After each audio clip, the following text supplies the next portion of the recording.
I got to listen to my AC/DC. I got to hear Long Way to the Top if you want to rock. You got to get that. I love that song, man. When the bagpipes kick in. It's between that song and Manish Boy.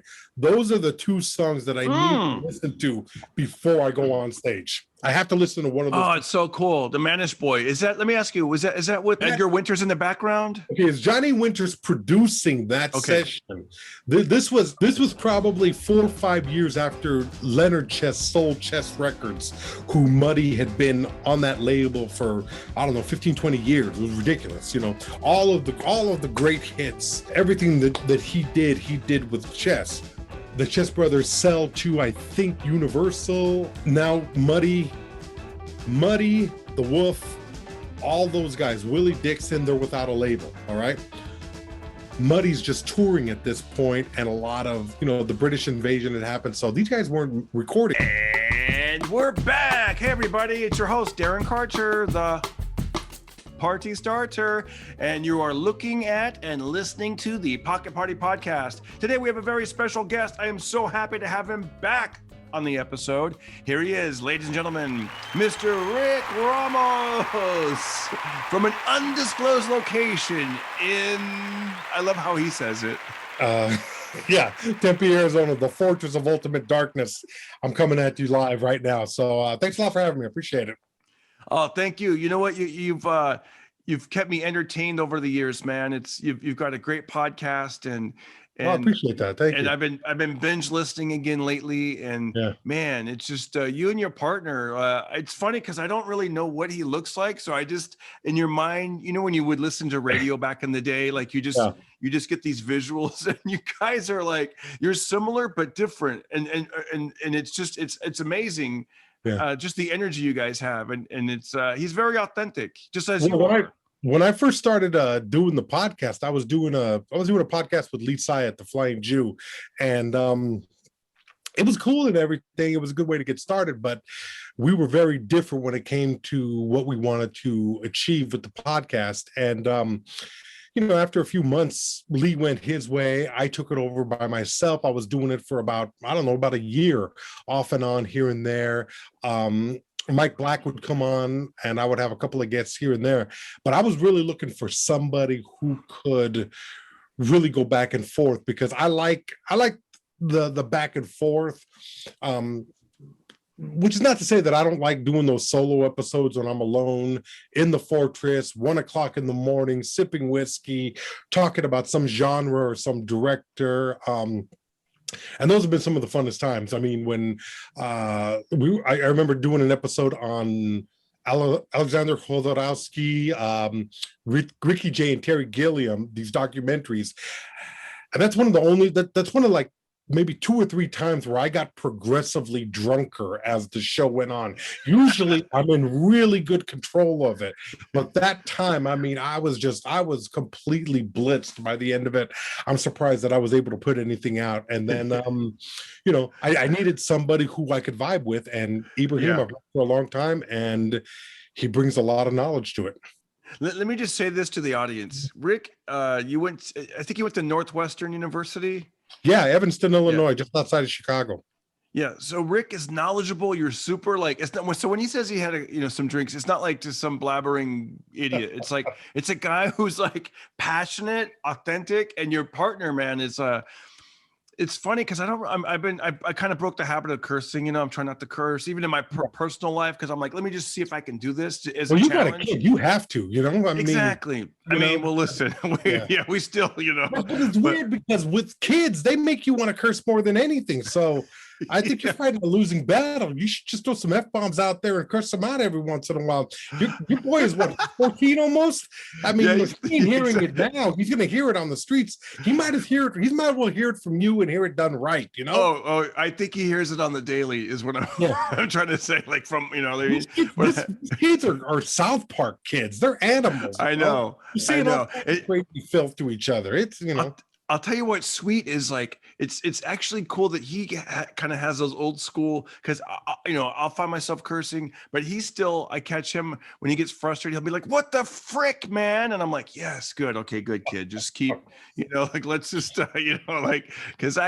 but what I was gonna say is, I like how I listened to a recent episode. You guys were going, man, just taking us back to memory lane with MTV and the original VJs and your partner. He drops the F-bomb a lot, but I think it's good because he's not like, it doesn't, you know what I mean? It comes across really just real because he's like this fucking and I'm just like, wow, I love it. It's actually good. It's really good, man. You guys. Well, I think there's the difference between doing something gratuitously and doing something for effect and just being the normal flow of conversation, because you find yourself cursing in conversation. Yes.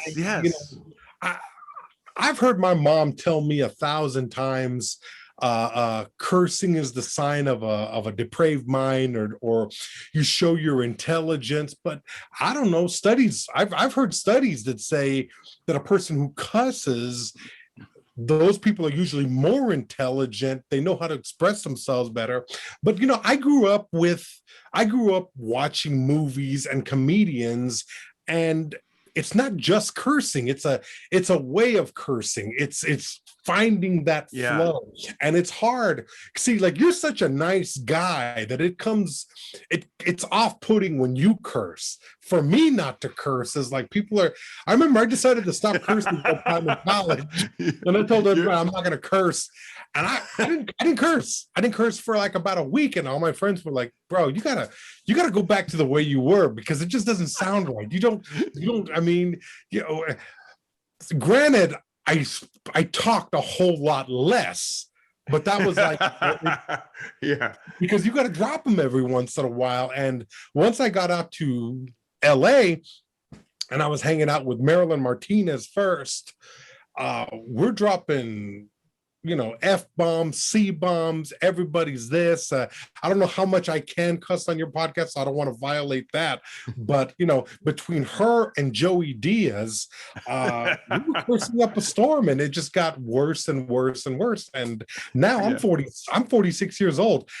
I got no control over this. This is just the way it comes out at this point, And I'm noticing like in social media, like even with like it's more like people that you wouldn't expect to curse. Like, first of all, David Goggins, I don't know if you watch him, like the guy that the Navy SEAL, the guy that runs like 100 miles and challenges himself to pull-ups. He curses all the time.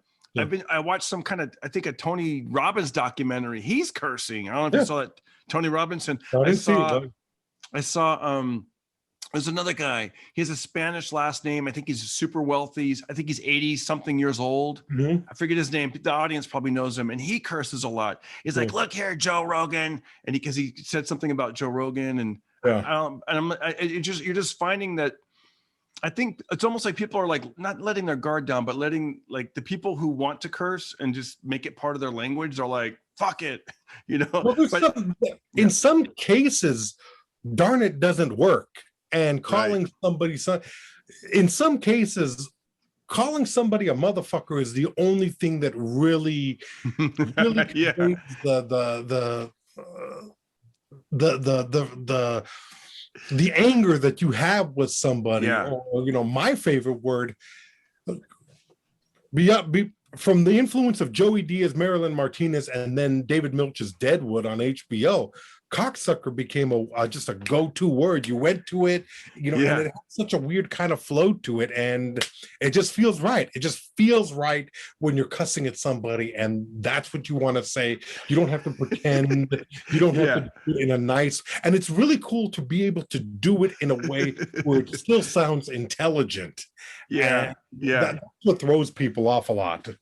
But I'm laughing because that word, you're right, coming from Joey Diaz and his friends and fans and listeners, it's like, that there's nothing, it doesn't mean anything, you know what I mean? It's not but it's not really an offense. I believe in the old Lenny Bruce adage that if you use a word long enough, you rob it of its power, and it becomes part of the vernacular. It becomes this kind of just way of talking to people. And I like that, whether that's curse words or racial slurs or, just any kind of things if you just use it, people after a while, it stops being a problem. Now, the problem is that nowadays we're going back to a sensibility of stifle all thoughts, stifle all attitudes, and I mean, it's crazy. I was working with my nephew, and we were doing history, the Cold War. I was tutoring him in that, and we were going over the House Un-Americans Activity Committee, the Joseph McCarthy blacklisting. They were having the hearings, all that, and that was 1950 something. That was the right going after Hollywood and the liberal media, the artists, putting them in jail, saying that you can't think that thought police. Here it is 2021, and we have the same thing happening, but from the other side. We have it from the left, who they're not even having hearings. They're just finding things about people to slam them, things that were said 10, 15, 20 years ago, things that were just, we used to laugh at things, and now it's considered hate speech. And it's considered hate speech for what we were doing then, which is, I don't know. I find it ridiculous. I find it very difficult. Absolutely. It's like, going back up on stage and being worried about offending people is probably the worst part about doing stand-up. What I find? Here's two things I find. Number one, I want to share a memory with that. Back to what we said earlier with the cocksucker word. I have a funny memory with that. So I grew up in a foster home, and for the most part, it was the main. Did you grow up in a home with a family, or did you grow up at a facility? No, I grew up in a home with a family. So okay, you were lucky. Yes, you were lucky, because I worked in a facility. That shit was crazy. No, I grew up in a home with a family. So to me, it was kind of normal, and it was the main. Like, I had two main sisters, my whole life. Like, and then, but occasionally there'd be other kids that would come in and out. And I remember, and it was a really like strict Christian home. We went to church like 3 times a week. You know what I mean? So that's kind of. I would have taken the street. That would have been over for me. I would not have been able to do it, dude. It was definitely like, I mean, it was it was an experience. But I have this funny memory of like this other kid that came in to the foster home, and I must have been around 10 or 11. And I remember he was playing, we were all playing Connect Four, and Little House on the Prairie, just to set the scene. Little House on the Prairie was playing on the television in the background, and we're playing Connect Four. And then the foster dad, he became my dad, but he sits down to play, and he wins the Connect Four game, and the foster kid goes, cocksucker, dude. You could have heard a pin drop. It was just the most awkward, weird. And they're like, and then I think it was like, what did you say? And then it just it was definitely a moment, man. Like, now you grew up, so you grew up in a foster home with a religious family. Did that drive you closer to that? Are you still religious like that? Or did it? I think it's funny because I've gone through my, some people will go through that and like turn their back completely. I never turned my back completely. I was like, I don't see the need for me personally to go to church 3 times a week. I'm like, that never was, as soon as I didn't have to go, I was like, okay, there's other ways to, Sure. But I think it definitely. Well, I also know the other side of me, like that. My dad was a Hell's Angel. He went to San Quentin. My mom died in prison in Arizona, believe it or not. Like, I mean, so I know that there's, and especially when you become a grown up and you see all the trappings and the pitfalls that things can happen to a person. I was like, that's not something I want to do. So I definitely knew I kind of had to, I don't know. I think that the religious thing helped me a little bit, I'd say. It really does. Because I didn't want to, I don't know how to answer that question, but well, I mean, I was raised Catholic, and I was an altar boy, and I believed, and I wanted to believe. I really, I loved the tradition of it. I loved the ceremony of it. I loved serving mass.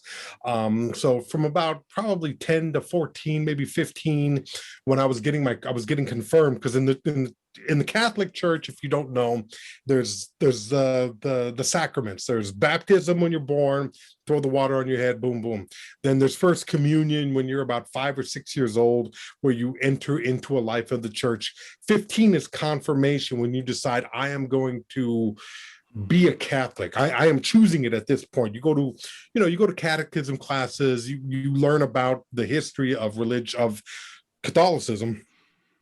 Not even so much the history of Catholicism, but the teachings, basically, the ideas that are going to be put forth to you so that you can become a better person. And then it's marriage is the fourth or fifth sacrament, and then last rites at the end. Boom.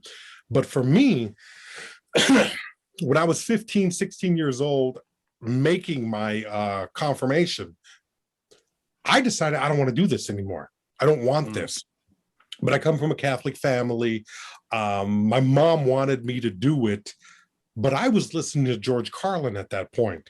And if you're 15 years old, 14, 15 years old. Me too. Carlin, he's going to make some points that are going to push you away. You're either going to embrace your religion and really become about that, or you're going to push to the far end. Some people stay in the middle and they ride that, white line. But for me, it just became something that didn't make sense. So now I am an atheist, but I'm a Catholic atheist. So because my attitude is, once a Catholic, you're always a Catholic. You can't get that out. It's foundation that was, we can still go. I go to church now for family, certain family requirements, and it's like an old act. I can go through the steps. You know what I mean? I know we're gonna stand, sit, kneel, peace be with you. It's like a Temptations things where you know. How do you like the show so far? Pretty good, right? By the way, here I am acting with John Travolta in the movie Be Cool. Check it out. If you like this show and you want to show your support, every little bit helps. Go to DarrenCarter.com. I'm on PayPal or Venmo at Darren Carter Comic on Venmo. Also, I'm available on Cameo and also Jemmy. All right, let's get back into the show. Oh, don't forget to like, subscribe, and share. And I do it, but so after a certain point, it didn't become real anymore. I got to ask you. So when it comes to church, so I was raised Southern Baptist. So to me, the music was the music, and that was the favorite part of it. The music, I love the music. Everything else was like, I like the folksy stories. Whenever the preacher would tell like a real story, I got a little bit bored on the other parts. But let me ask you this, because I only went to a Catholic church once. Like I went with a group of friends, and I don't know if it was just that one church or not, but it seemed really like different than the church that I was raised in. It's of all the religions that I know, it's probably the one that adheres to the traditional type of mass or ceremony. It's you got the priest, you got the outfit, you got the incense. They don't do the incense as much. You got the body and blood of Christ, and then it's the priest gives his sermon, but there's not a lot of music except for hymns. Now, when you go into the Baptist church, that's a weird and I only know this from music, from all of the artists that I know and love that are blues and soul artists, guys like B.B. King, Muddy Waters, Solomon Burke, guys that started out in the church and then moved out of that. Guys like Sam Cooke, Ray Charles, James Brown, guys who were preachers that you're battling between the sanctified and the sacred. And you want to, from what I can tell, they all want to praise God, but they also want to boogie on Saturday night. Chase women. And, that's a struggle. So Southern Baptist seems to be one of the most extreme in that. So you got guys like, we were just watching Jerry Lee Lewis in Great Balls of Fire, the Dennis Quaid, the biopic, and it's like I think he was Southern Baptist or Pentecostal but all those I don't know the difference between the religions. All I do know is that the one saving grace for me in those religions is that they create great music and they build an incredible an incredible talent pool that ends up doing other things. And sometimes they go back, like Jerry Lee went back to religion every once in a while. Little Richard would go back to religion. Johnny Cash, back and forth between religion and the music. And it's kind of crazy how it works. Yeah, when I remember when I walked into that Catholic church with the boring as hell. It was boring. It was boring, and it was midnight. I think it was midnight. I think it was around Christmas time.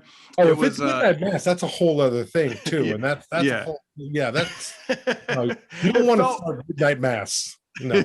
It felt very religious though. Like the building was beautiful and the stained glass, and it had that kind of vibe. Yes. But I don't think the priest was speaking English. I think it was maybe old school Latin or something. Oh, well, they did. Yeah, you don't see it too often any longer, but they used to do the masses in Latin, which never made sense to me because it's a dead language. Nobody speaks it. And if you're going to mass, you have no idea what the hell the priest is talking about. So how are you going to now it's all just pageantry and ceremony, and it doesn't it's ridiculous at that point. So I never went to mass in Latin. I've never seen it done. That was the only one I saw. Well, but you're also if what you're saying is correct and it's midnight mass, Christmas, that's mass that every asshole who doesn't go to church throughout the year, that's exactly what they're going to, you know. And I think that's what it was. Yeah. That's the one where you're sitting way in the back. That's the one where they open up the back and they extend the church, and it's just it's all, you know.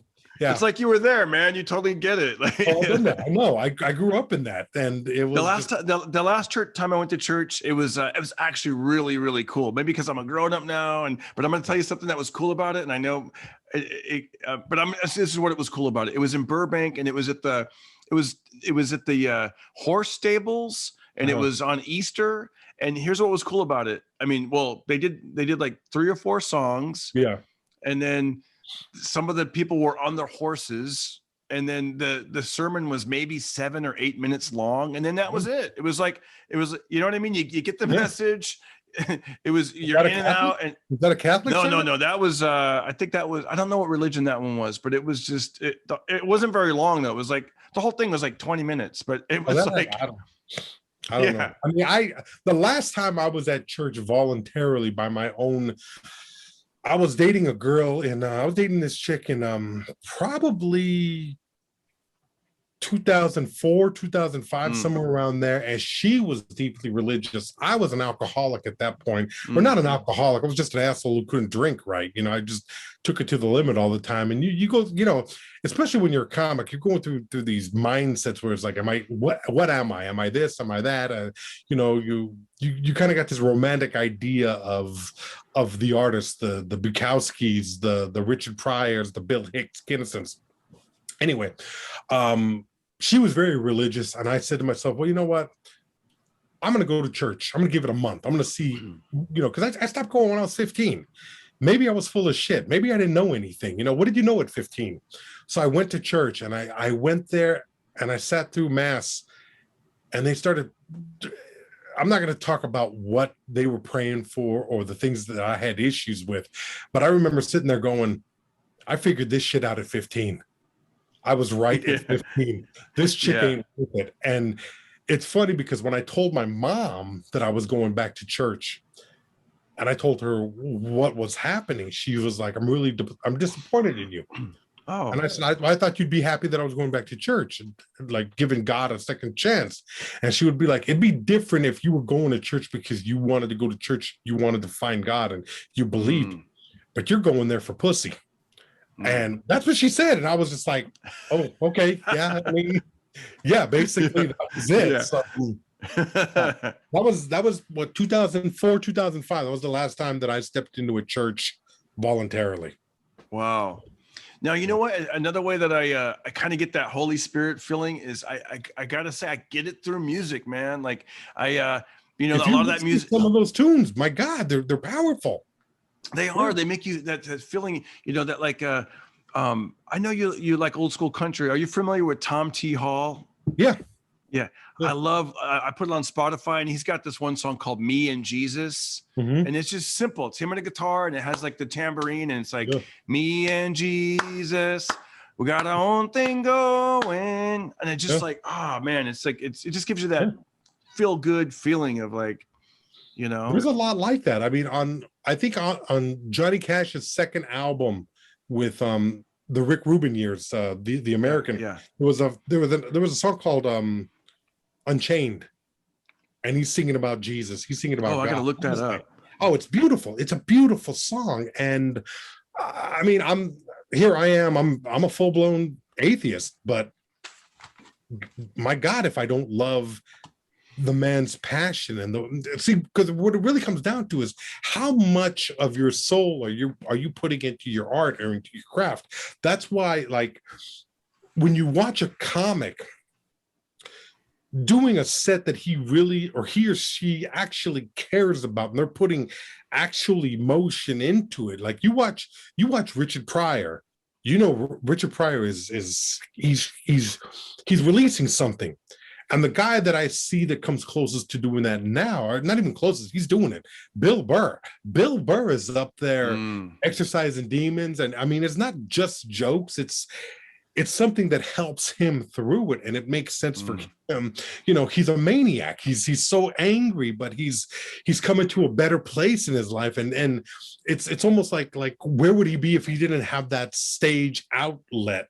And that's why he's every Netflix special that he does. Boom, I'm there. It drops Friday night at 12:01 a.m. I'm there 12:01 a.m. watching in the dark by myself, because you know he's gonna put something, you know, he's that crazy, you know, he's filled with that much kind of there's that much emotion. And I don't know, I got away from that for a while in my stand-up, and now with the pandemic ending, I'm really looking, because I haven't been up in a year. I haven't been on stage in a year, maybe more. I'm really looking forward to going back up there, and this is the first time in 20 some odd years that I've actually been scared. I'm scared about getting back on stage, and I don't, you know, that's warranted. You know, the other day, I remembered the end of a joke, but I couldn't remember the setup. Have you had that happen to you at all? Where you know what, especially when I was doing those longer sets. I had the longer sets, and it's one thing if it's like a short set, but it was a longer set, and I'm like, I was like, how did I get into that? And thank God we have, you know, footage. I have like recordings and stuff I can go. Did you go? Were you able to go back and figure out how you got to that punchline? I worked it in my head, and eventually I got back to it. I was like, yes, that's what happened. That's, you know, it was the weirdest thing though, man, because I started to wonder, you know, what is this? Is this early onset Alzheimer's, or is this you just haven't done your act in a long time? Yeah, you know what it is? I think it's when you do your act, it's like it's like so many roadmaps. It's like you know, when they pull back and you see how the river goes so many places. And I think that's what it is with comedy. It's like, you know, you're like, okay, I got that bit about eating ice cream late at night watching exercise videos on YouTube, and then that reminds me of, I would do a little offshoot and talk about the shake weight or kettlebells, and then kettlebells reminds me of like a silly little joke about like I did a kettle corn workout, you know, or whatever, and then getting on but if you haven't done it in a long time, you're just remembering like the main part, you know. That's the craziest thing. It's like it's what leads to what with stand up. And how many times have you just been sitting with your friends, usually not comics, because if you're sitting with comics, like I never like sitting with comics and trying to outdo each other. That annoys me. You know, so I like to be with regular, normal people, talking to them, and if something comes out, it's like, you got to remember that. Or you know, Jimmy Schubert once said that you steal from guys who don't do stand up because they're never going to use it, and it's a sin to leave it on the table. Jimmy Schubert said that. Yeah. I think good. That's good. He was headlining in Tempe in the in the mid 90s, and I was working the door there, and Schubert would come in, and Schubert was just, you know, you would love to talk to him because there's certain guys that could just hold court telling stories because they've been around, they've done Yeah. So many sets, so many different clubs. Robert Schimmel would come in and he would be just wonderful. I was talking to Eleanor Kerrigan a couple of months ago, and we were talking about Carl LeBove. And, Carl just passed a couple of days ago, 2 or 3 days ago, maybe. And I remember working the door at the Comedy Store, and Carl came in and he did this act, and he committed fully the Christian comic. And it was the most ridiculous thing I'd ever seen. Because he was up there saying, I'm just a vessel for the Lord's humor. And I'm in the back. Eleanor and I are in the back screaming. But there's a certain type of magic that you see with those veterans, those guys who've just been doing it for years. Yeah. It's like a muscle that they just have, Yes. And there was a point where I was like that on a much minor level, but I was like that, and I don't feel it right now. I don't.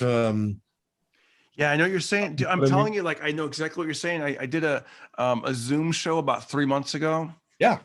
And I'm not that familiar with Zoom. I mean, now I've done about 10 of them, but that time I probably did about 4. And there was a female comedian on before me. I never met her before, never saw her, but in just the fact that she had like her background looked good, like she had like a comedy background, like a brick wall, and she was actually using a microphone, and she was just going from topic to topic, flowing about my husband's like this and da da da. And I was like, I had that moment of like, wow, she's very like comfortable, like she's like rehearsed, comfortable, like flowing from thought to thought, and then she's like, good night, and then I was like, ooh, like I had the butterfly feeling, like I thought to myself, like, man, I thought she's probably done like hundreds of Zoom shows. She looks so comfortable. You know what? There is some value in that, and I recognize and I get it. But for me, I don't want to get good at that. I haven't done a Zoom show. No one has asked me to do Zoom shows, or I've never put myself out there to do Zoom shows. But I need an audience. I need that interaction. I need to know that there's a connection. I need to hear that laugh or see that front row or be able to zone in on something that it's a very, what we do is a very human connection type of thing. Absolutely. I got to tell you, like I uploaded a clip recently on my YouTube channel, and it was just a 30-second clip. And it was just this moment that happened in real life where I was on stage and I said something like, because I just had this realization that day, like I know so many people, including myself, who were like, I got to lose weight. But I lose like 3 pounds and it goes back up 4 pounds. I keep hovering at that same weight. So I was on stage old now though, man, that's the thing, but And so I go, are we ever going to lose weight? I go, listen, and I paused right there. And right at that moment, somebody had bit down on a very loud tortilla chip. So I go, are we ever going to lose weight? And then you hear 1,000, 2, 1,000. And then you hear, and it just got everyone to giggle because I looked over and then I just started imitating them. I put this look on my face like, and it was something that's not going to happen over Zoom, or you can't do it on Zoom. It's that connection, It is that connection. It's having that kind of you're a more personable type of guy, so you like people. I am, it's not that I'm anti-people, it's just that I'm very uncomfortable. Hey, can you hold up what you told me beforehand? Because I go, hey, do you have any kind of like earphones or something? And then you have them. I like this story he told me before we recorded. I had the Bluetooth headphones. I tried with the jack headphones. I was reading John Waters' role models. I mean, I'm just sitting in here. We originally tried to do this on my phone, and I had the phone on a tripod, So I was like, forget about it. Let's see how the. I like the thing I like the thing you said though about why you choose like those kind of headphones. Oh, the headphones, yeah. See, you put these things on, and it shuts you off from people, What you're wearing right now, those little buds. Yeah. You feel that they can come up to you and interrupt you and start talking to you.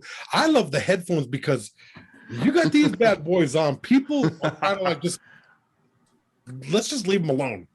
Because it's going to take too much to do this. And then I'm going to be like, yeah, and that's usually yeah.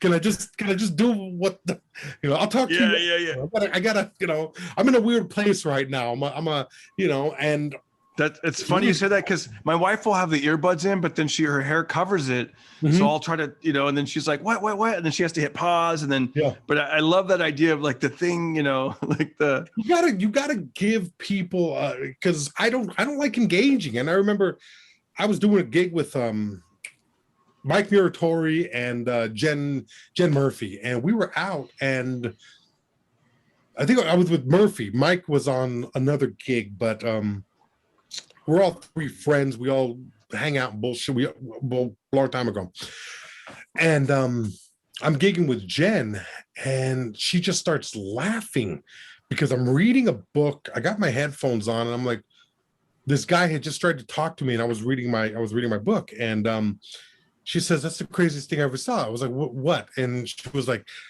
that guy came up to you, the host or the promoter. And he was like, he was trying to talk to you, and you were in the middle of a conversation with him, and you just put your headphones in and turned away. And I said, I did that. And she was like, yeah. It was the rudest thing I've ever seen, but it was just big old headphones. He was like, you didn't mean to be the rude asshole that you are, but you were very rude right there. And I was like, I didn't realize it. I just, I want to do this, get my right head, because I got to get on stage in about 15 minutes. I'll talk to this guy all fucking night afterwards. We'll sit there and bullshit, but.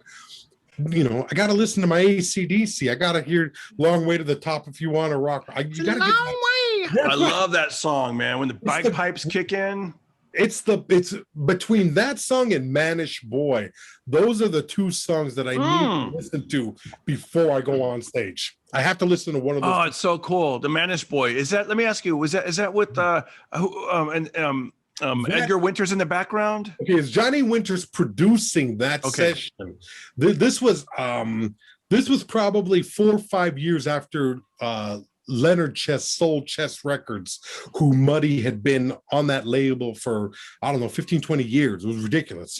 All of the great hits, everything that he did with Chess. The Chess brothers sell to, I think, Universal. So now Muddy, the Wolf, all those guys, Willie Dixon, they're without a label. All right. Muddy's just touring at this point, and a lot of, the British invasion had happened. So these guys weren't recording. Johnny Winters wants to record with Muddy Waters, begs him to record. We're going to do those old songs. We're going to redo them. We're going to do some new songs, but we're going to give you a really good backing band, and we're going to kill it. So the version of Manish Boy that you hear in Goodfellas, which is probably the most popular one, where you can hear them go, yeah, God damn, that sound, like that. We're all talking over it and everything. That's from that session, from an album called Hard Again. And when they recorded it, I think Manish Boy was the first track that they cut. Johnny played it back for Muddy, and he said, "What do you think? What do you think, Muddy?" And Muddy Waters looked at him and he said, "That shit's so good, it makes my dick hard again." And that's what they named the album. And it's just like it's one of the great comebacks. I think they recorded 2 more studio albums. He went over to London, recorded the London Muddy Waters sessions, and he did a few more live albums. And it was fortunate that he got to do a lot more at the end of his life. I have 2 thoughts on that. See, that's a perfect example of like, just say what he said, and because if you clean it up, it made me feel that song's so good. I was in a romantic mood. It's like, it doesn't, it's like, you want to hear what the guy said. And let me ask you this. So if we want to hear that version, how do we find it? Manish Boy, Muddy Waters. It's from an album called Hard Again, but you can hear it on the Goodfellas soundtrack. And it's more, see, like the original version is a more stripped down kind of. This is definitely a more muscular, powerful version where it's I like the version. I don't know which version it is, but where he's like, I'm a man, and you hear the guy in the background like, yeah, that's it. And I think that's Johnny Winters yelling in the back. I love that version. I love that. That's so. I remember driving down the street, hearing that for the first time, going, "I got to look this up." So that's so funny. You said that. I love that song, man. That's so good. That's like that's just such a great song that it says everything that the blues is. It really just I just on the seventh hour of the seventh the seventh month, the seventh doctor said you were born for good luck, and I was just like, I'm just blown away by this song and the passion. And it's the longest. So the original version is maybe 2.5, 2:45. That version's almost 5 minutes long. Wow. So once you know it's like 4.5, that's the version that you want, because it's just so much better. It's just so and here's another little bit of homework for our audience. You guys, Rick brought up a song on the previous appearance, and I looked it up, and this is another song that my son and I, we listened to it again and again. Bill Withers, I Hope She's Happier with Him. Yeah. From that movie. He recorded it. He did a live cut of it. He did it from an album called, I think the album was called Just As I Am, but he recorded it live for the concert before the Rumble in the Jungle, the Ali Foreman Zaire fight. And he's on stage. And I remember this like it was yesterday. Me and Mike Black at the Lamley Theater on Sunset across from the Laugh Factory. It's an AMC now, if it's even still there, I don't even know. But it was a Lamley Theater. You could go see foreign films, documentaries, and we were watching this movie about this concert. Black is next to me. I'm sitting to his left, and we're watching this thing. And Bill Withers holds this note. It feels like it's 30 seconds, 40 seconds, a minute. It's just, and it's just like, I remember when the song ended, I turned to Mike Black. I was like, how the hell do I not know this song? How the hell have I never heard this song? As much as I love this music, and as well as I know this music, I couldn't believe that I didn't know the song. It's become one of my favorite songs of all time. It's beautiful. It's so passionate. It's so, as we said, authentic. You feel the soul in it, and it's simple. It's just him and a guitar, right? And the melody is just like do do do do do do. And you see this big grown man, and it appears like there's tears running down his face. I mean, it's just, and he just holds that note, and happier with him, and he just holds it, and you're just like, oh man, goosebumps when he. Wow. Have you ever read into, because I haven't read anything into that. Did you ever read an interview or where he talked about that performance or what he was going through? Or no, I mean, Bill Withers was he's a very underrated artist of that time period. You know, he had so many classic numbers: Lean on Me, Grandma's Hands, Just the Two of Us. And he did some songs that were just, I think he was an airplane mechanic, and he started recording, and then he just quit that job, and he recorded up until probably the early 80s, and then stopped recording, stopped touring, and I guess he could just live on the pension from airplane mechanic and the royalties, because also these songs have been re-recorded by other people, so he's the sole copyright person on it, so he's getting paid every time. And then think about how many times he's been used. I mean, there's a movie, and it was playing at there was a museum off of the 405 near the Getty called the Skirball, and there was a documentary called Just Bill, or Bill As I Am, or I Am Still Bill. That's what it was called. It was called Still Bill. And I think it was made about 5 or 6 years before he passed. And like in LA, I used to read the LA Weekly religiously, and that's when it was a big, thick paper. Remember? I mean, it was just, I would go through every Thursday. I would race to wherever it was near me, grab it, pick it up. I'd go through it. I'm reading the movie reviews. I'm reading whatever little bits of news are out there, the album reviews. Henry Rollins had a column that I used to read religiously, but there was a little blurb for this movie, and I saw Bill Withers' name. I knew this song, and I was like, boom, I gotta go. So I drove out to the Skirball Center. I parked. I went in, and it was just magnificent.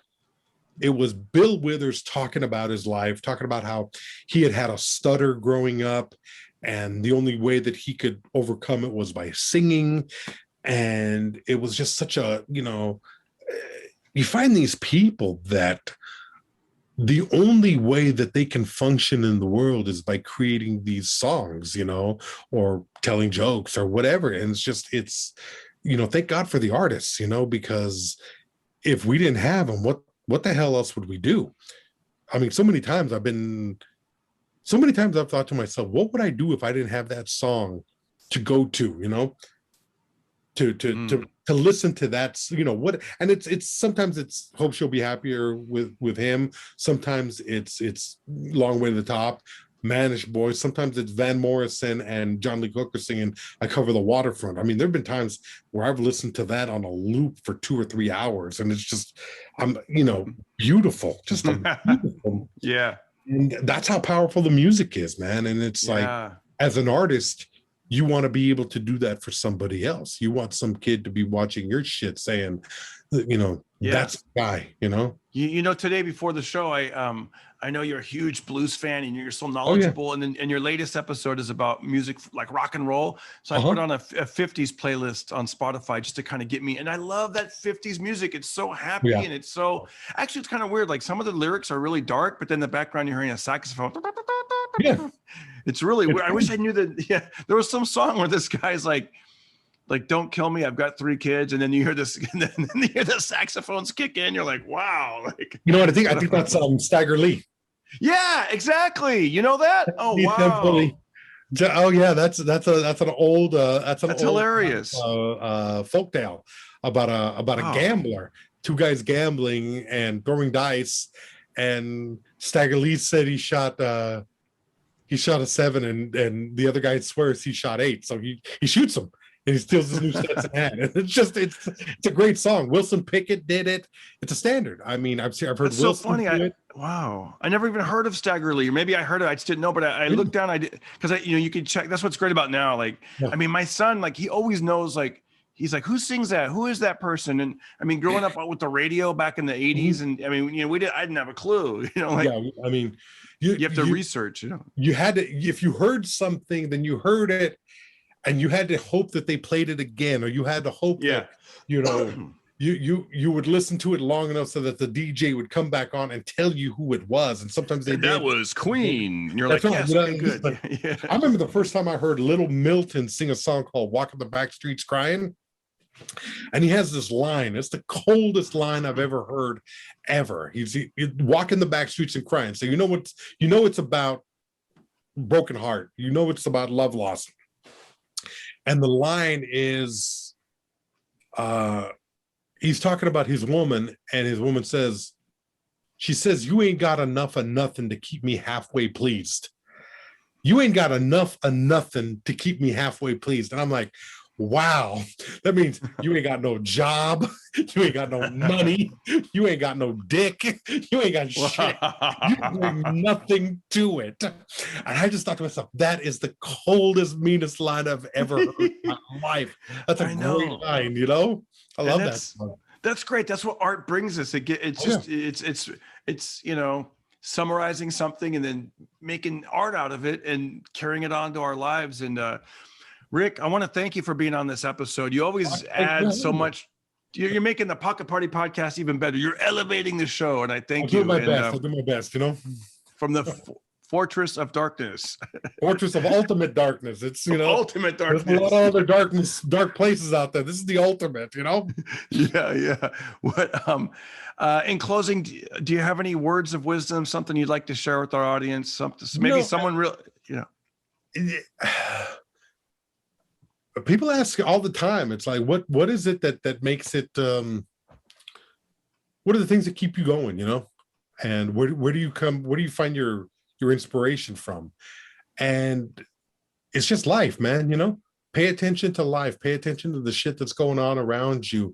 And no matter how bad it is, if you're creative, no matter how bad it is, you can pull something genuinely powerful out of it. I mean, I'm not on stage right now, but the jokes are coming. And for the rest of it, I'm writing. And some of it's dark, and some of it's but some of it's dark, some of it's mean, some of it's funny, some of it's personal, but all of it is from the heart, and that's all. Just pay attention to what's inside, and you'll probably be okay. Yeah, and document it. Keep a notepad, keep Always. Something around, and don't let those ideas flow by, right, guys? Because it's a river, and sometimes you're like, I'll remember that, and then you forget. You just got to grab it real quick, write it down, and record it somehow. Document it. The worst thing is to go back to it the next day. Like, what the hell? Light bulbs. What the hell is funny about light bulbs? I said something and it killed yesterday, and I don't know what it was. That's what's great about doing like these podcasts, because I look back at one of the an old episode, and speaking of light bulbs, and I'm like, because I on some of the episodes I'm able to make chapters, and I'm like, why would I talk about light bulbs? And then I remembered, oh yeah, because our refrigerator light bulb went out, and I didn't have a clue on where to get one, but my wife knew right away, like. Because it's a different size of a light bulb. It's not your normal light bulb. And yeah, it's like, how do you ask for that? How do you even go in? I mean, who do you even talk to? What? Imagine the guy whose job it is to know, oh yeah, come with me. And you go into this other world, and it's just like, you're seeing something, and that's his world, man. I mean, it's so fascinating, man. There's so many different levels of what's out there. So many people. I got up at the farm up near Fresno. The wheelbarrow had a flat tire, and I'm like, where the heck am I gonna? So they where are you gonna get a wheelbarrow? A wheelbarrow wheel, and then I went to this place. It was called like I don't even know what it was called, like ag or something, some agricultural. Like it wasn't Home Depot. It was like another type of place, and they have a whole like double shelves of wheelbarrow wheels, and he took one look at it, and he goes, do you want, and he described, he goes, how heavy is the load that you're going to carry? He knew if I wanted one. That's when you start feeling like a real asshole, because you're like, it's a wheelbarrow, man. You carry dirt in it. I don't know what it is. I know. This guy is like another asshole who's coming to me with a wheel problem, and he doesn't even bring me the information. That guy you want to talk about, because that guy is in your audience, and it might not be a wheelbarrow. It might be a guy who's a mechanic, and you're coming in and telling him something's wrong with your car, and you're looking at the car. There's nothing wrong with your fucking car. It's you.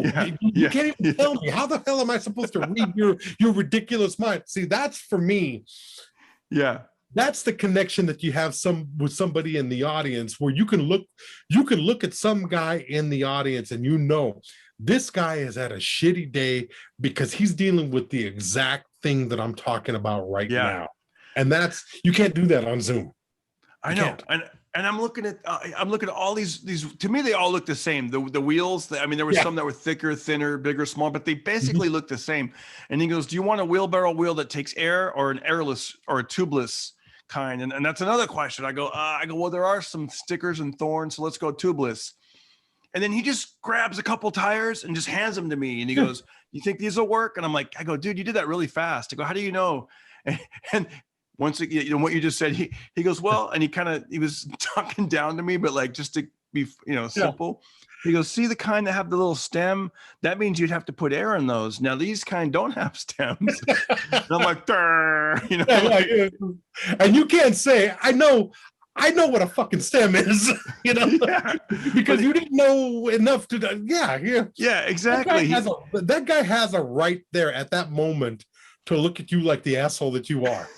And he has that right. And it's like every one of us, it's like you think you know something, you think that you're bringing something more to it. No, there's always going to be a time when you're going into somebody else's world and you don't know shit.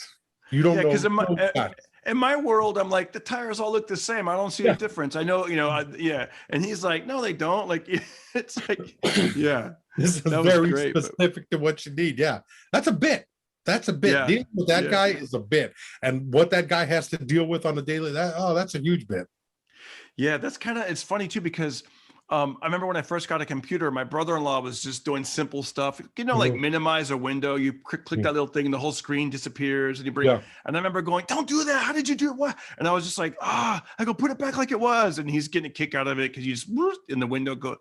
Yeah. Like in his world, he was like that guy, like, I'll show you how it works, Exactly. I know what I'm doing. Just, it's that guy is like, you know what? Slow down. Let me drive. Okay. Just go to sleep. I'll wake you when we get there, and you'll be happy. Just go to sleep. I know. Rick, it was great, man. The name of your show is called Watch This with Rick Ramos. Watch This with Rick Ramos. Yeah. You guys are doing a great job. Anyways, all right, Rick. Hey, have a great rest of your day. We'll talk soon, and thank you so much. Thanks for inviting me. I appreciate it. I always love, we don't get to talk that much, and I'm the worst at getting back to call, but I'm raising a 13-year-old, and you know exactly what that is. So thanks for it's funny. keeping up on me. And my son's 13. When did your nephew turn 13? He'll be turning 14 in about 2 weeks. Oh wow. Okay, so your son, he's older than my son. Yeah, my son will be 14 in September. So it's great. Yeah, you know what I mean? Like the voice is getting, all that stuff and the growing. Smack him around every once in a while. Let him remember who's running things. And he's getting a little attitude over there, and 85 pounds, you can't do a whole lot to me. And that's pretty heavy. He must be pretty strong too, right? No, he's little. He's a little guy. 85 pounds, he's nothing. Oh, 85. Yeah. Oh, yeah. Okay. I tell him all the time, you better start eating and either learn to fight or get funny, because you're gonna get your ass kicked when you get to high school. Because he's like, good luck with that. We're on Zoom, Uncle. Yeah. No, you're like, this computers ain't gonna be here forever, boy. Yeah. It's bad out there, man. That's funny. I got my son walking and running, and the whole thing. We'll keep talking forever. Rick, you're the best. I'll see you later. Thank you. Take care. Thank you. Bye. We're done with this interview. Pocket Party.